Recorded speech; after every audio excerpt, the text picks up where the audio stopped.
Okay, let's talk about something real.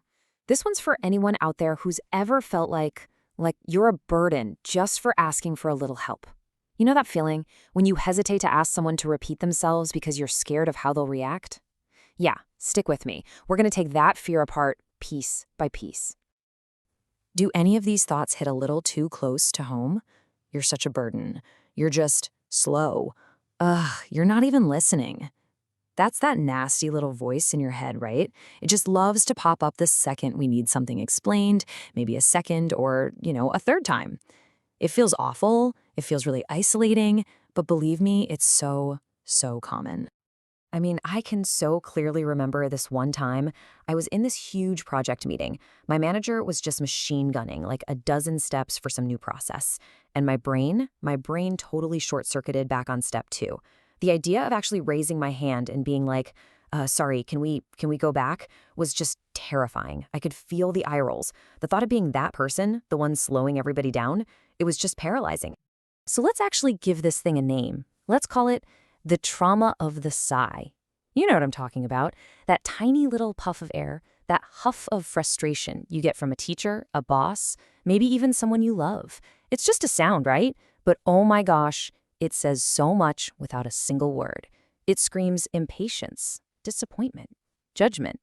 And if your brain isn't wired in a perfectly straight line, maybe you've got ADHD or something similar, that sound, it's a major trigger.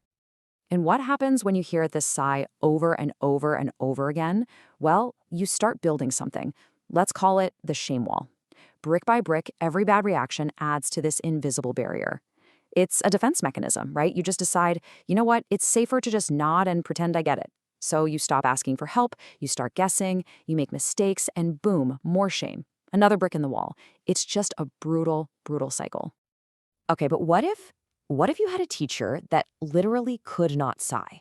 A teacher whose patience meter just didn't exist. It couldn't run out. Well, that's where we're headed next. We're going to talk about a whole new kind of tool that completely flips this entire dynamic on its head. So let's just lay it out side by side.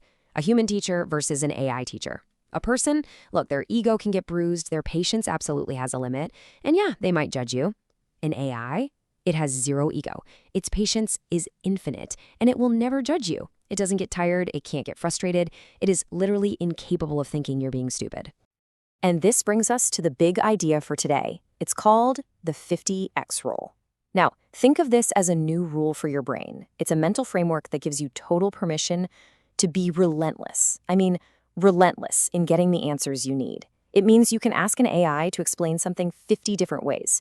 Rephrase it, simplify it, use a weird metaphor, whatever it takes, until it finally clicks for the unique way your brain works. All right, that all sounds great in theory, but how does this actually work in the real world? Let's dive into 3 super practical ways you can put the 50x rule to work, like right now. Okay, first up, we have the ELI 5 method. That's short for explain like I'm 5. This is where you ask for simple terms, creative metaphors, you name it. Then there's the linear breakdown. This is your best friend when a task just feels like this big, overwhelming blob. And finally, number 3, the simplest one, but maybe the most powerful, the judgment-free repeat. Okay, so let's try out that ELI 5 method. Picture this. You get one of those work memos that's just word soup, right? Total corporate jargon. Instead of your eyes glazing over, you can just pop it into an AI and say, hey, explain this to me using a sports metaphor. And if that doesn't land, no problem. Try, okay, now explain it with a cooking metaphor or a movie one. You just keep going until one of them makes sense. And what happens to the AI's patience meter after you ask it for, like, a weird sports metaphor? Take a look. Absolutely nothing. It's still chilling at 100%, ready for whatever you throw at it next, no matter how strange it seems. Oh, this is so real. You're trying to focus and then ping, an email pops up. Your brain zaps over to it and poof, whatever you were just reading is gone. With a person, you feel so awkward admitting you got distracted. But with an AI, you can just be honest. Hey, I got distracted. Tell me that again. And the result? Check it out. The patience meter is still, you guessed it, totally full. No sigh, no subtle change in tone, no judgment whatsoever. It just gives you the information again, fresh, like it's the very first time you asked. This right here, This simple little thing is an absolute game changer if your brain doesn't always follow a straight path. Look, this is so much bigger than just a simple productivity hack or a cool trick to get work done faster. The 50x rule actually goes way deeper. It's about healing. What this is, really, is a tool for emotional regulation. Think about it. When you take away that fear of being judged, you free up so much space in your head. Your brain isn't wasting energy running that constant low-level anxiety program in the background anymore. It can actually just focus on the information. The AI becomes this safe harbor, this protected space where you can pull apart a complex idea at your own pace with zero pressure. And hey, this isn't just for you at work. If you're a parent, this is huge. You know when your kid asks, "What?" for the fifth time, or why, and you can feel your own patience starting to fray.